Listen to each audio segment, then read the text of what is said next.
علیہ السلام کے پیٹ میں درد کا احساس ہوتا ہے تو کوہ طور پہ چلے گئے. کیسے جلیل القدر نبی تھے, اللہ سے ڈائریکٹ رابطے تھے, اور جا کے کہا مالک میرے پیٹ میں درد ہو رہا ہے.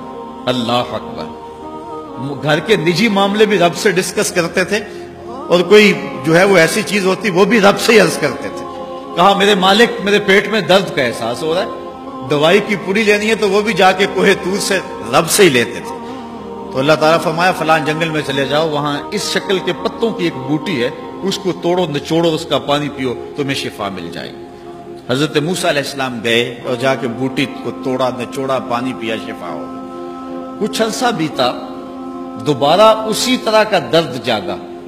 اب نسخہ تو ذہن میں تھا, کوہ طور پہ نہ گئے, اس جنگل میں چلے گئے اور جا کے بوٹی کو توڑا, اس کے پتے نچوڑے, پانی نکالا, پیا, لیکن درد اور زیادہ بڑھ جاتا.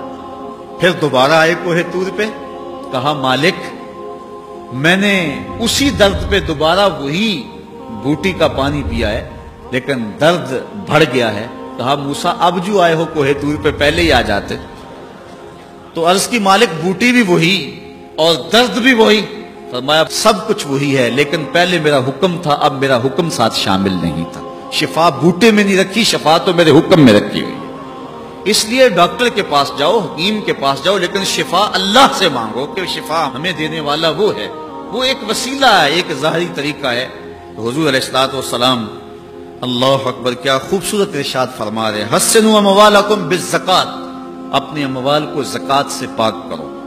وداووا مرضاکم بالصدقہ, اور اپنے مریضوں کا علاج صدقے سے کرو. واستقبلوا امواج البلاء بالدعاء والتضرع, جب مصیبتوں اور اذیتوں کے طوفان تمہاری طرف منہ کھولے ہوئے آئیں تو اس وقت اللہ سے آہوزاری کرو, اللہ کے حضور دعا کرو, التجا کرو اور اللہ سے مدد مانگو. وہ بلاؤں کے رخ کو موڑ دے گا, وہ مصیبتوں کے رخ کو پلٹ دے گا تمہاری جانب. لیکن جب تم یہ مزاج نہیں رکھو گے تو مصیبتوں پر مصیبتیں آتی رہیں گی.